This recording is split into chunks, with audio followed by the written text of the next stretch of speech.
One. Okay. Welcome to this WACE conversation. WACE is the international organisation dedicated to developing, expanding and advocating for cooperative education and work integrated learning with industry and educational institutions. We're a global organisation. My name is Judy Kay. I'm coming to you from Melbourne, Australia, where it is evening, 10 o'clock. I'm on the WACE Executive Committee and I'm Vice Chair for Partnerships and Programs and past President of the Australian Association. And today we are very lucky to have a group of employers joining us to discuss implications of COVID-19. This is the second of a series of global conversations. We had one this morning, the second conversation started this morning with employers, with the Asia, Australia and North American region. That recording is on the WACE website if you'd like to have a look at that, because you were all asleep when it happened. So it's a little housekeeping before we start. We have muted everybody. I think we've now got everyone muted. We're sorry to do that to you, but it's to try and stop any interference. We'll have a question and answer session at the end. So please add any questions as we go into the chat function. And Nora McRae will be curating those questions at the end. Nora is from the University of Waterloo and is the one with the WACE sign behind her head. So we're recording this session and we'll be making it available, as I said before. And if at any stage we lose bandwidth or something happens, please either turn your camera off or go back out and come back in on the same link. And that might, in our experience, might fix the problem. Before we commence our panel today, I'd like to do an acknowledgement of country. I'd like to begin by acknowledging that the land on which I'm coming to you from is the traditional land of the Wurrung and Burrung people of the East Kulin language groups. And I respectfully acknowledge their ancestors past and present. I'd also like to acknowledge that as we come together today, are apart from each other, we may be gathering on traditional lands around the world. And I'd like to acknowledge the enduring presence and deep traditional knowledge, laws and philosophies of the Indigenous people with whom we all share these lands today. Thanks. So our topic today is global conversations.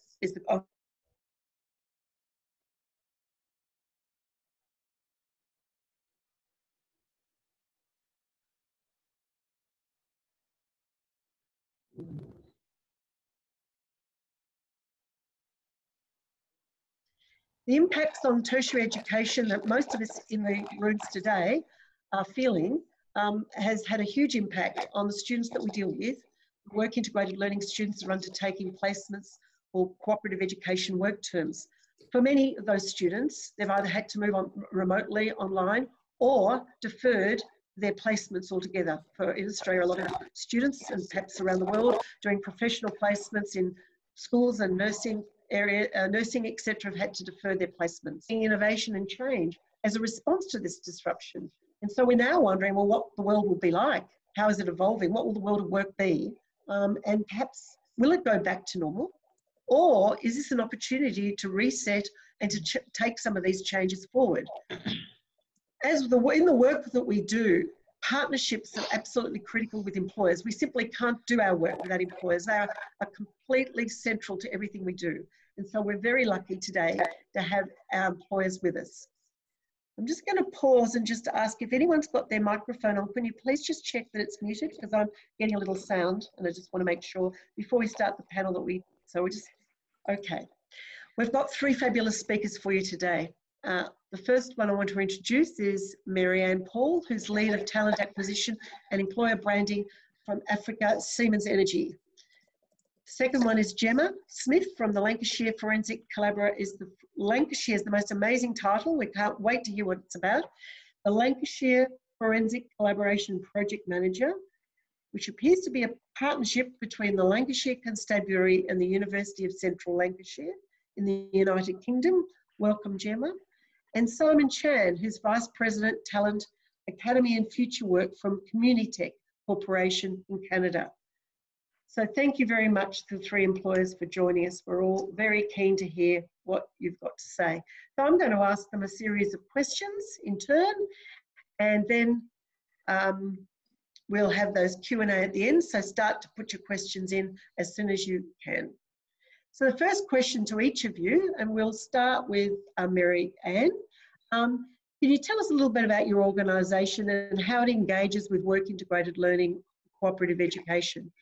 I call it work integrated learning because I'm from Australia, Mary Ann, but work integrated learning, cooperative education, however you call it. Yes, thank you, Judy. So like you've mentioned, I'm from a company called Siemens. We are globally located, so across 198 countries or so. I've moved into a company called Siemens Energy. So it's a new portfolio. From 1st of October, you'll see a global shift into this company. So we've basically separated our digitalization and our energy business. In terms of how we work with work integrated learning or cooperative educations, we've set up a whole number of partnerships and MOUs, as we call it, with select universities across Africa. So at this point, we have partnerships with approximately 15 key universities across the African continent. We start by evaluating what sort of pipelines we need to fill within the Siemens community. So what sort of skills do we want to develop and then we look at the various universities in terms of the students that they offer and start building a partnership around that. So it's very collaborative. I must say we have great relationships with the guys in the universities. It's always good to have their support. And we're constantly working to try and develop our talent programs according to the type of skills that we need currently, and then also being mindful of the future skills that will be required, and monitoring the space in terms of how qualifications develop and what sort of skills are coming into the market, so that we can keep abreast and then bring on the right talent. I hope that's answered your question, Judy. Thank you. That was great. Let's now go to the intriguing title with Gemma in the United Kingdom, and she can tell us about what she's been doing. So I work for Lancashire Constabulary, which is a police force in the north of the UK. And specifically, my title is a project manager, and I've project managed a collaboration between ourselves, Lancashire Constabulary, and the University of Central Lancashire. And the collaboration was specifically set up within the area of forensic science. And what we were looking to do was bring the work closer to the studies. So the students who would come out from university with a forensic science degree potentially wouldn't be work ready. So we were looking at narrowing that gap. What we've done is, for our collaboration, we've developed purpose-built facilities which are based at police headquarters, actually at our police headquarters site, where the students can come and they get some work shadowing experience with our crime scene investigators. So they get to see how our crime scene investigators interact, and they also then have a tour of our real life laboratories. And then in our purpose-built laboratories, what they see from the crime scene and forensic analysis, they then go and repeat that upstairs in a mirrored environment, which is a safe environment. They repeat the forensic examinations that they've seen, or in our mock crime scene houses, they then process the crime scene. So we are giving them a unique opportunity, really, for them to experience and shadow and develop their skills. From our point of view as an employer, what we receive from that is that not only do we offer these placements for the students, but we offer research projects and validation projects. So the students work with us to validate our methods, our equipment and our machinery. And then from that, we also support internships. So the internship with ourselves, the students get to come with us for a prolonged period of time and obviously get to be involved in specific projects and work within a forensic environment, which is a very niche industry to get into. Thank you, Gemma. That sounds fascinating. Simon, can we turn to you now? Sure. Hi, everyone. I'm Simon Chan. We are located in Waterloo, Canada.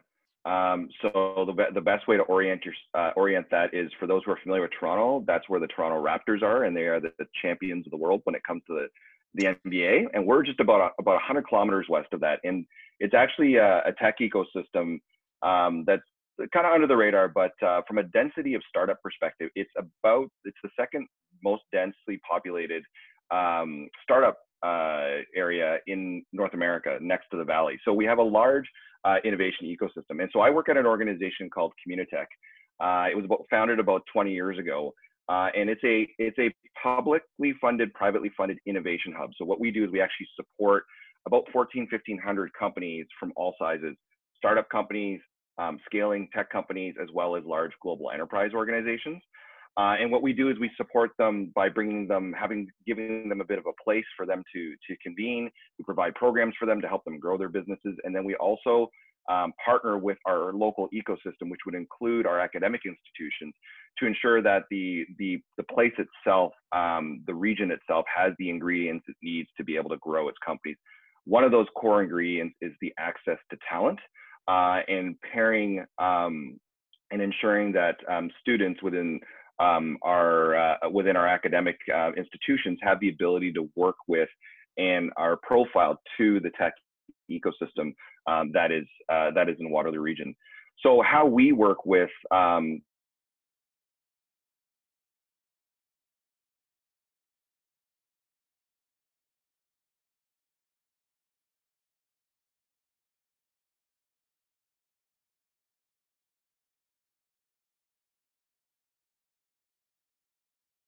innovation outposts or hubs. So these are think of them as like little these are labs that large enterprise organizations would come because they want to dock with startup ecosystem, et cetera. So these are companies like Manulife Financial, TD Bank, enterprise organizations in Canada. And we help those labs partner with the academic institutions to provide co-op terms, so that the students can get exposed to the innovation labs, their processes, and then the organizations as well. We do a lot around just facilitating networking within and creating a bit of that community. As you can imagine, you're coming into a new organization. What's unique about our space is that you're coming into an organization, but you're also coming into an ecosystem where there's multiple different employers as well. So we want to make sure that we foster a sense of community. Ultimately, at the end of the day, why we're doing that is more of that talent pipeline at our community or ecosystem level. How do we expose students to that talent to Waterloo region and provide them with an opportunity to find great opportunities for employment down the road.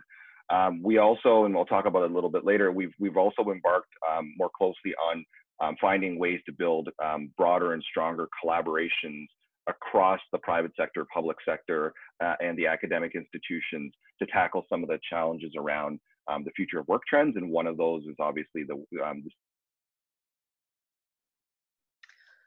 Thank you, Simon. Well, I think we can all agree we've got some fabulous diversity of experience here. So just a reminder that if you've got questions for our panelists, please put it into the chat. We might now move on to ask the next question, which is something about how the impact of COVID-19 on the company and how it engages with work integrated learning, any strategies or innovations that the company has used to address that. Now, is Mary Ann still there?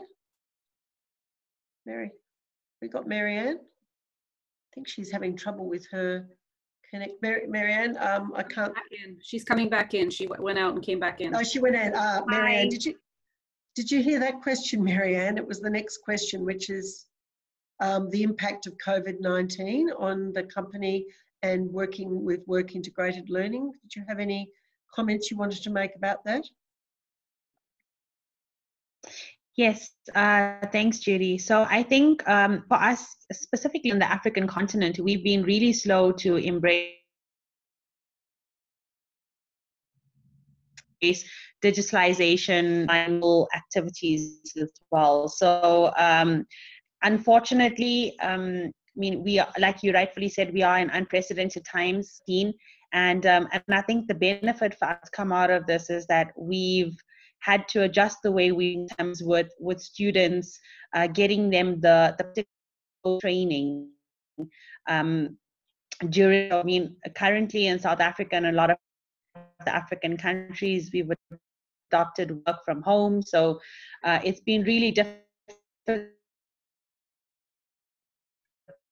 Practical training, which is generally a period of 18 months to 24 months.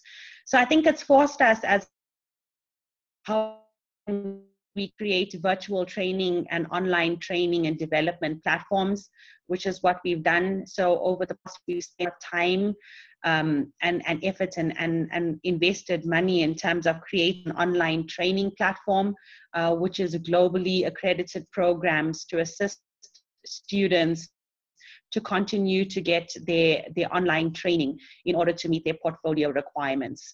And this is obviously, I think, a great opportunity because it pushes us towards the future of work and what to expect in terms of getting the right skills developed, utilizing digitalization and virtual training methods. Thank you, Marianne. We might now move to Gemma. Gemma, how's the scenario you've just outlined to us been impacted by COVID-19? COVID-19 has been really significant impact for ourselves. From a university point of view, the university that we collaborate with closed its campus, and all the students then went back home to their respective areas, either nationally or internationally, because we do have a lot of international students. And also in relation to policing, that was where we then needed to protect our front line. So the introduction of people into our industry, into our environment, would heighten the risk of potentially COVID taking down a critical core element for us. So what that meant was for us having to preserve that front line, essentially, everything ceased in relation to our work integrated learning as the two organisations looked at responding and protecting what we do. What that meant was that because of the extremely practical nature of forensic science, where we collaborate, that was really difficult. So we had to rethink what we could offer to our students in the interim. We were coming to a busy point where we would increase our activities. It's the summer period for ourselves here, and students would usually be with Lancashire Constabulary all throughout the summer period when they're not in their term time. We do support them through term time as well, but this is where our higher volume would be. So what we've had to do in that is look at what we can still give from our USP of them having access to our currently competent professionals in the area. So we then wanted to still harness those benefits of that operational forensic science person linking in with the students. So we then set up sessions for them to give feedback to students on job applications, go through interview techniques, deliver question and answer sessions, a bit like the conversation we're having today, and explore how they could demonstrate practical elements virtually. So, but our main strategy within this time has been to revisit our model and our delivery and review the key elements and what our unique offering is and how we can then harness that in the current environment within the current constraints. So a lot of this time for ourselves has been planning. Thank you. Simon, can we get you to comment? Yeah, so I guess I'll comment from what I see kind of across the spectrum at a community level. So my general observation would be that organizations that have pivoted quickly in this environment, they tend to have two characteristics. One is that they were probably further advanced as it relates to the adoption of technology already. So those who are already working remotely have already adopted technology as a mindset. We're able to pivot their experience for the students in a much easier way. The other one is size, and I think that probably relates to the digital adoption. I've seen our larger enterprise organizations in the community they finished their term when COVID hit. They're continuing to be committed to working with and hiring co-op students. I think where we see a bit of a challenge, or I've seen a bit of a challenge, is really around the small to medium-sized organizations who are really challenged to. They're really, at least early on, we're focused on firefighting mode and focused on trying to really just maintain their business. And the prospects of thinking about onboarding and integrating a student into their business that's kind of the context of what I've seen. In terms of innovations, I think maybe it's because of the community in which we operate. We've been fortunate to see some very interesting innovations in terms of how players have adapted. So the first one I'll point out to you, I thought it was very interesting, is actually University of Waterloo. One of the things they did very quickly was Nora and team realized that you have a number of students that need help, didn't have placements, and so quickly we started reaching out to the community to be able to say, what can we do? How can we actually build some of the tools that they might need to be able to work in a digital environment? And worked with us at Communitech. I put her and her team in some contact with folks that were in the startup community who had expertise in digital sales.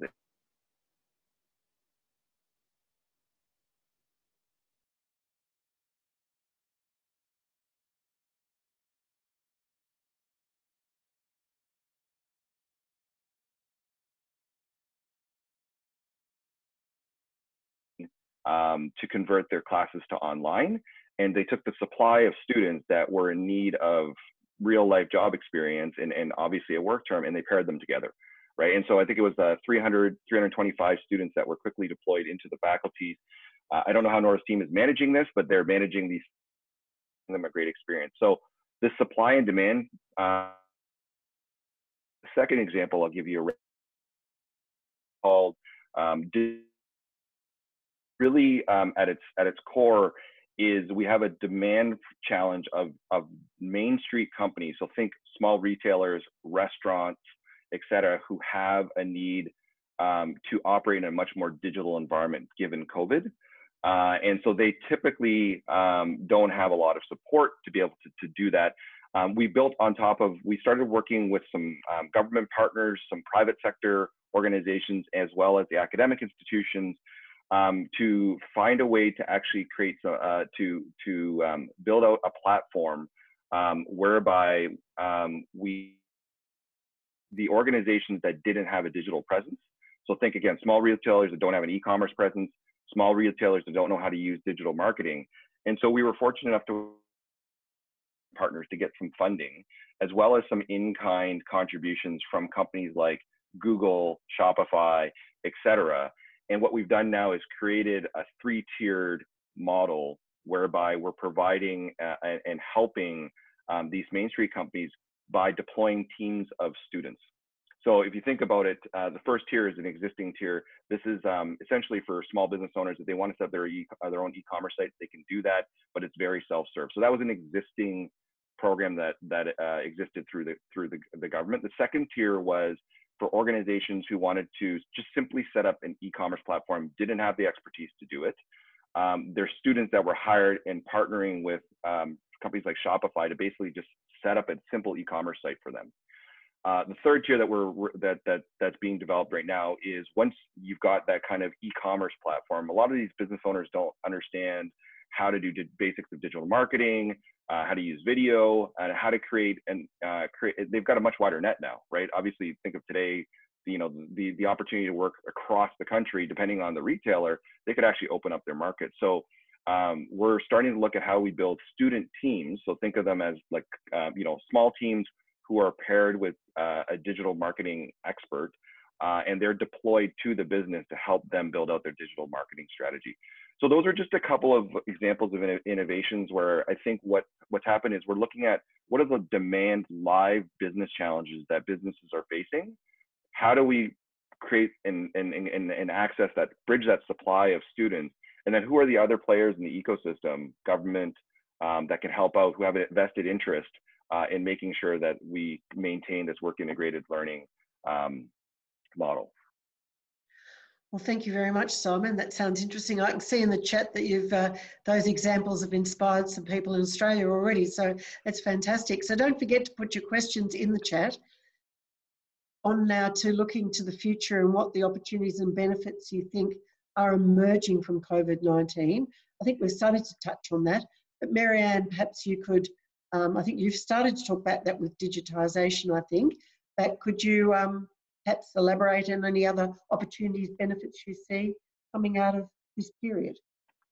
Yes, Judy, I think for us, the biggest opportunity still remains to be digitalization, embracing virtual training and offerings for students, and how does this come into the work integrated learning platforms. It also forces the academic institutes to start looking at the curriculum that they are offering and what sort of changes are needed in order to support the future of work and future skills that needs to be developed within Africa and globally as a whole as well. I mean, for us, it will, the development of engineers and technicians and the work integrated learning part of that will always remain important focus and an important topic. I think the opportunity will just be in terms of how can we digitize the offerings, how can we upskill the students coming from these universities and graduates so that they can also embrace the challenges ahead in terms of entering the employment workspace. So yeah, I think for us and where we are specifically within Africa, digitalization remains to be the biggest opportunity. Okay. Well, Gemma, you've outlined a fairly challenging environment that you're dealing with. You're talking about planning. Have you got any ideas about what benefits might come from this period, or is it too early? Yeah, we see a massive opportunity for us to be more creative and innovative in our approach. With forensics, it's very traditional, it's very practical, it's very hard-based, and we are used to having that approach. So, as previously said by Marianne, digitization of process and digital capabilities are of what we need to do and implement, and it was already there. However, COVID has just enhanced that. What we're looking at doing at the moment is enhance of that immersive training and delivery and education and augmented reality, where we can take that forensic crime scene environment, but also run that alongside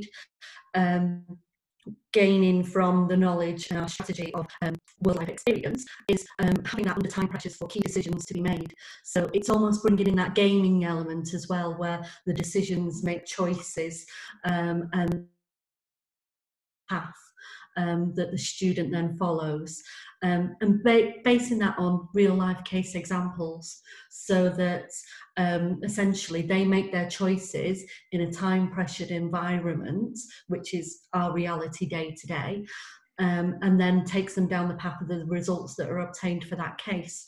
And if we're basing them on real life case scenarios, then we can tell them what happened in that real life scenario and the outcome, and where their strategies or their decisions may have had those ramifications. So that is something that we are certainly looking at Lancashire Constabulary. Is we think that would be a real immersive training tool that we could still bring some of the real life elements and the workplace over a digital platform. Thank you. Simon, benefits? Yeah, obviously. So I'd echo some of the comments, obviously, around just the opportunity for the academic institutions, students work more closely with industry to solve real world problems. I think the opportunity is it's really accelerated the adoption of digital technology, and it's really fundamentally changed a lot of the business models that are out there. So I see an opportunity particularly for younger, for students coming in. For the businesses, they've got to rethink their business models. Many of them have been disrupted. So how, it's new territory. And so the innovation and the perspective that students will bring who already are working and very, very comfortable in this world of technology, I think is a real opportunity for employers to tap into that level of innovation. Employers, having worked at a large enterprise organization before, we tend to rely on, experience because we've seen this, 100 different times, and you have to have that experience to see what that path is forward, because it's tended to be a very linear way of operating, and business models haven't changed that much depending on the industry. I think all of us are now thrown into an environment where it is changing a lot, and so you need new ways of thinking, and you need that fresh perspective. So I think there's an opportunity there. The other thing I would say is, the notion of a student, I think, is also being redefined. We often think of students as folks who are, young and coming into, university and colleges and going into the workforce. If you look at the amount of displacement that's happened in our workforce today, you've got to, and also probably what's going to happen, even before COVID, with the digitization, the need for reskilling and upskilling of folks who are already working because of the rapid pace of change. I wonder whether there's an opportunity for work integrated learning in that mid-career phase, right? Where someone is either they're employed or they're looking to upskill and reskill, and how do we actually create practical partnerships with industry to expose them to real live business problems? If someone's in transition who was displaced and they're back in school, how do we actually create these work integrated learning opportunities to expose them to increase employability? Many of the same philosophies, I think, that we apply to co-op in our earlier years, I think is an opportunity to do the same in the mid-career. And as employers, and I'd love to hear from the other folks in the panel, I think employers are really focused on, what do I do with my mid-career employees? How do I actually ensure that they keep pace with the digitization and the change? And COVID has just accelerated that. So I think there's a real opportunity for academic institutions and the work integrated learning mindset to work with these employers to design new ways of partnerships to upskill, reskill the employee base. Okay. Well, this is our final question. I think we've sort of started on this, which is around how we see the world of work evolving and the role will can play. I think we've touched on it a bit, but Marianne, did you want to add anything more around that and how you see the world of work? Yes, Judy, I think, we focused a lot in terms of digitalization, the virtual and online. The future of work as a whole changes. So not only for graduates, but people in positions right now in jobs. So working remotely and working home will definitely become, I think, a more prominent form of work and choice going forward. So as we as employers start changing the way of work evolves and how we adopt it into our companies, we have to then also start looking at the universities and the academic institutes in terms of how do they start offering the training and the programs and some of the will aspects to it. How does this thing change? I think we'll have to see huge change.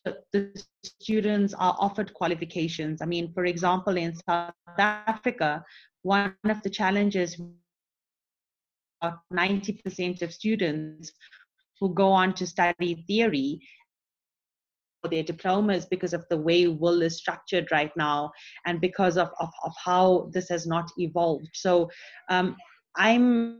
we'll probably have to see the way monitoring, evaluation, mentoring happens as well in future. So trying to adopt more virtual aspects to that, academic institutes allowing this to happen as well, so that these students can get the benefit and may not necessarily have to be employed in companies, but perhaps get the benefit of the online training. So this is just some of the topics, but I guess some of the other panelists have mentioned as well lots of strides in terms of digitalization and virtual offerings, and no one at this point can fully say what the future of work looks like exactly. I guess we're all learning as we go along. I think that's true. Gemma, world of work evolving. For ourselves, to echo some of Marianne's points, that I can see a greater move towards working from home, reducing overheads for companies, especially who may be struggling with that physical resource, now that they can move things online. And also from a well-being factor and a work-life balance.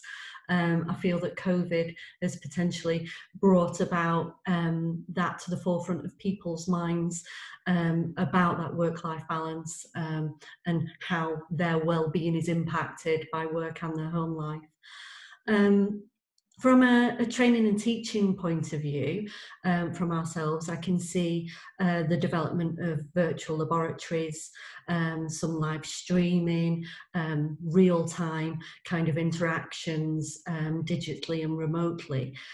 From the industry of policing, from ourselves, what I can see, which may be the next stage of future challenges, are that our crime profile might shift, and that the crimes that we are dealing with move to more a digital and virtual world and aspect. And therefore, from that point of view, and something that we're already deploying is with our younger generation, we call them digicops, and they're the people who are like champions for and digital aspects. They're used to this technology, and they're out there for the aging workforce to also bring the people who have vast experience in policing but may not be as up to date with the digitization of things, to narrow that gap for our workforce as well. So I can see some kind of programs and activities that also benefit the employers by bringing in these new students who are used to working in this online digital environment, and then upskilling the staff that we have currently. I think we can start to see some themes developing here. Simon, we'll just throw to you for your last comments on the world of work, and Will, as you see it. Yeah, so maybe I'll start with the kind of the future of work piece. It's something that we've been spending some time on here in the region. So I think that the future of work really relates to just everything we've talked about around increased digitization, new challenges when it comes to businesses, et cetera. And I would contend that in order for us to tackle this, no one organization can do it on their own. Doesn't matter how big you are, whether you're a large enterprise organization, et cetera, and it requires increasingly more collaboration to keep pace with change. Things are moving so quickly. I used to lead strategy for a large multinational. I'd have the resources of consulting firms, et cetera, to kind of figure out what's going on, but it is too hard to keep pace in terms of the different trends that impact business and different trends that impact work. We need to figure out a way to collaborate more and solve real problems. So the example that I'll use is within the region, within Waterloo region, we've actually formed, we're calling it a coalition, but basically think of it as, 18, 19 different organizations from private sector, so small, medium, large, public sector, so municipal government, et cetera, and then our 3 academic institutions, including the University of Waterloo. And we're looking at a number of different subjects that we're trying to tackle that are common to all of us. We all care about it, right? And so there's continuous learning, there's the changing nature of work as it relates to talent attraction, but one of them is work integrated learning. And so I think about how do we actually find ways to collaborate more, create more dialogue, provide different perspectives, and actually start co-creating some of the solutions that we need to build on this continuous learning mindset. And I think work integrated learning is a key building block of that. When I think about a framework to build on this kind of lifelong learning mindset, whether you're at the student, like whether you're early in your career, whether you're in middle of your career, in my mind, there's 3 kind of components that we should be considering. One is the content delivery, right? So academic institutions, we're great at content delivery, providing that expertise around content. So that's the first piece of the puzzle. The second, I think, is this idea of the expertise that's in this general virtual room, and then across the academic institutions around work integrated learning. How do you create work integrated learning opportunities, experiential learning piece, which I think we're all familiar with. The third one I would add, and maybe I'm a bit biased, but the third one I would add is, as we're moving forward and we're trying to learn from how tech companies and other companies in the innovation sector are moving forward, how do you actually take that innovation ecosystem, that ecosystem, and actually embed that into your content and into your experiential learning? I think if you can build and we can co-create things that make sense for employers, make sense for the academic institutions, make sense for the students, with those three building blocks, I think that's a real opportunity in how we Well, a fantastic point to stop on, I think, and throw to Nora, who's going to now give us some questions that are coming up in the chat. Okay. Thanks, Nora. That's excellent. Thank you very much, panelists, for your comments. And we're getting a lot of questions, which we may not have time for all of them, but I'm going to start from the top. The first question was if you have any comments on how moving to a virtual and remote environment has affected the culture of your organizations, or what you see in the organizations you're interacting with. Any comments on that culture change as a result of remote? I can go first. Yeah, I think again, this is what I see is that COVID kind of amplified, I'll call cracks in the foundation. So for organizations that were already kind of operating in a digital manner, yes, it's a transition, but the culture was already there to begin with for the most part, and so I think that has kind of continued forward. The organizations that were a little more traditional had not experienced working in a virtual environment. I think the transition's been a little bit more challenging. I think, as we all know, interacting in an in-person environment, you've got this the smaller side chatter, you've got the interactions of when you're walking to a meeting to another. I think we've lost some of those smaller nuances of human interaction, and so I think that piece of culture's been disrupted and missing. And so it's about figuring out different ways to replicate those as best possible. I think the first thing I would say is just for organizations to be conscious of the fact that that piece of the culture is missing, and what are the things we can do to actually create more of those smaller interactions where we have that more of informal conversation. Because I find in a lot of the virtual environments, and if you think about particularly from particularly as you onboard a student who's never been inside that organization, it's a significant challenge as it is in person. But imagine that same interaction virtually. So how do we be a lot more deliberate about integration and onboarding and immersing the student into that workplace experience when it's virtual? Great, thanks, Simon, very much. Any other comments from Gemma or Marianne on culture, or shall I move to the next question? No comments from my side, thanks. Okay, good. So the next question, the future of work, what do you see employers as some of the key skills, and especially how those may have shifted or changed as a result of COVID? I think we've talked a lot about digital skills. Anything else that might be future of work key skills that you'd like to highlight? I think from my point of view, I think even though we're moving to a digital world, I think what COVID has demonstrated for ourselves is that human connection and how that is a must, and that well-being, and that when you are behind a computer, it's easy to forget that other people may be having their struggles, their challenges. And so I certainly think that it's definitely brought to the forefront that well-being aspect. Okay. Thank you. Any other comments? I guess what I would say around the skills piece of it is, I think it was mentioned in the chat, as we migrate, we talked a lot about digital skills, et cetera. What I see is, with COVID and the increasing adoption of technology like artificial intelligence, et cetera, it's actually the human skills that are going to be more important. I'll call human skills, soft skills, durable skills, whatever term you want to use. particularly if you think about an environment where it's not set, it's very fluid. You really need to be able to, and again, virtual, you need to be able to really lean on and develop those skills around problem solving, because it's new things, innovation, creativity, communication skills.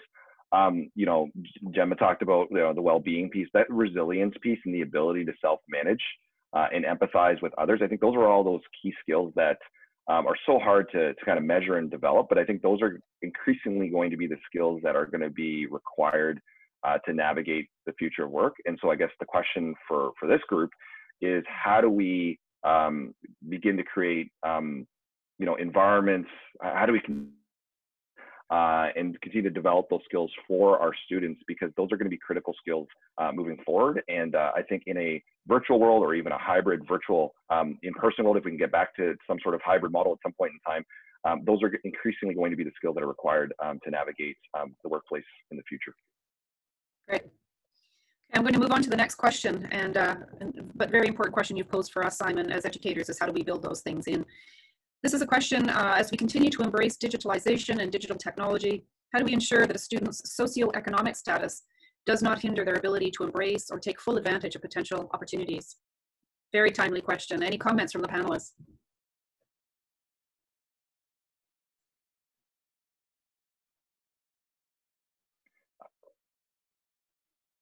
Gemma, you look like you're going to go. I can go if you want. It's up to you.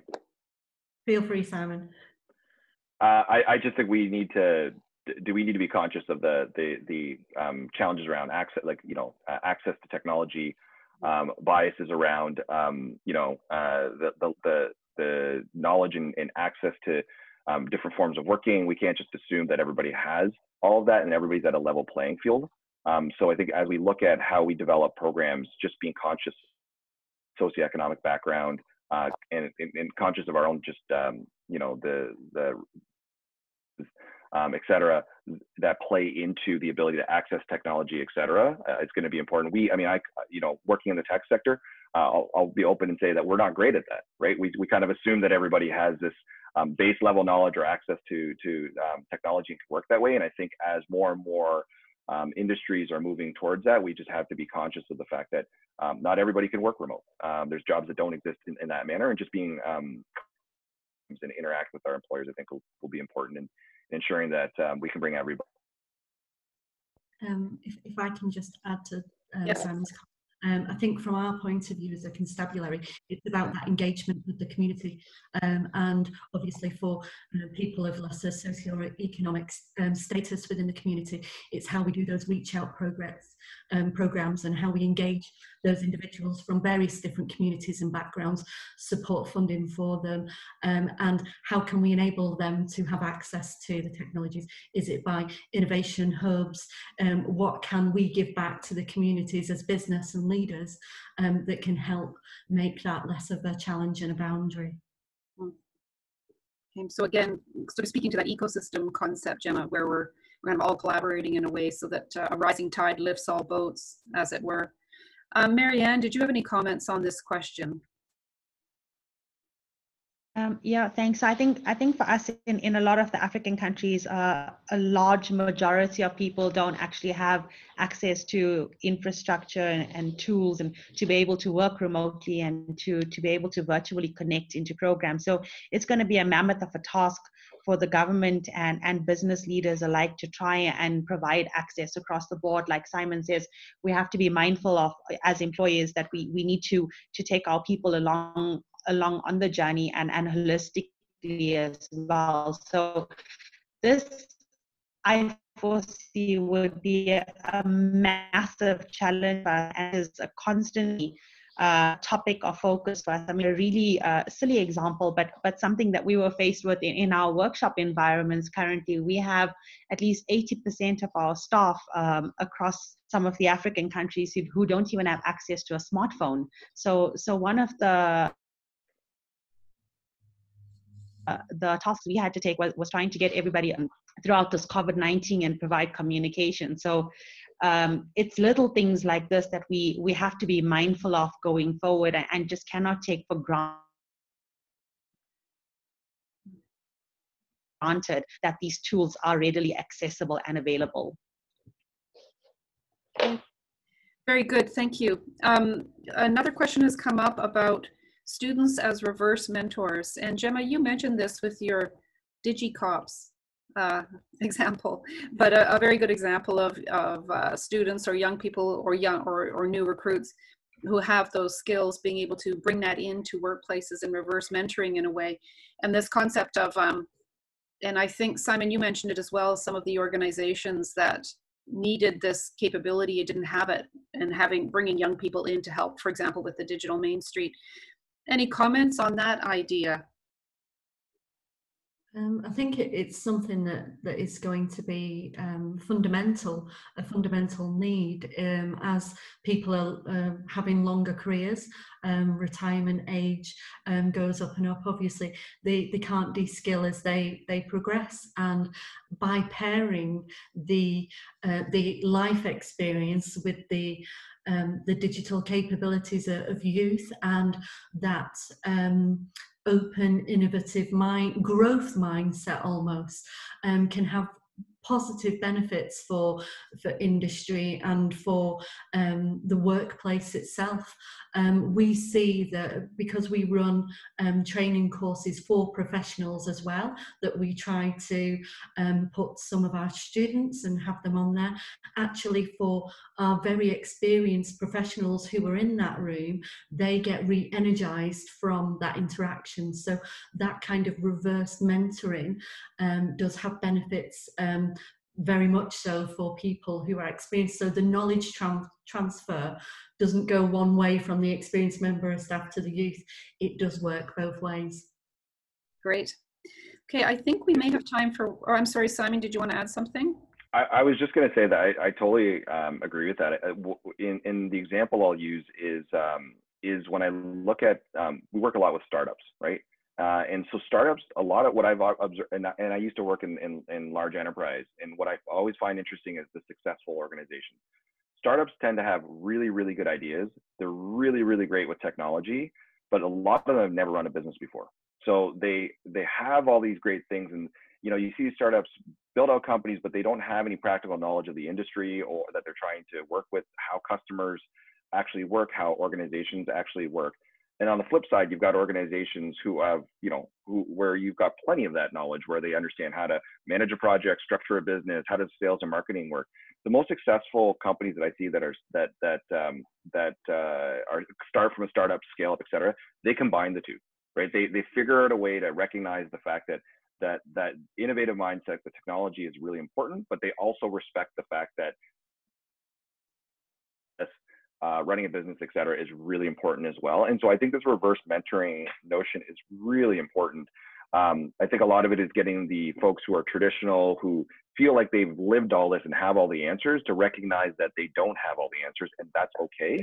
And that these students that come in with these different ways of thinking can really be additive to the experience that they have. And it's not a threat, it's more a compliment. I think that's something that is a real opportunity. Okay, very good. I think we need to wrap up the questions, Judy. It's we have a few minutes to go, or do you want one more question in? I think one more question, perhaps. Okay. So there's a question about manufacturing that has come in from an organization that does a lot of manufacturing. How can that be done online, or doing work, integrated learning with manufacturing companies remotely? Any comments or thoughts about that one?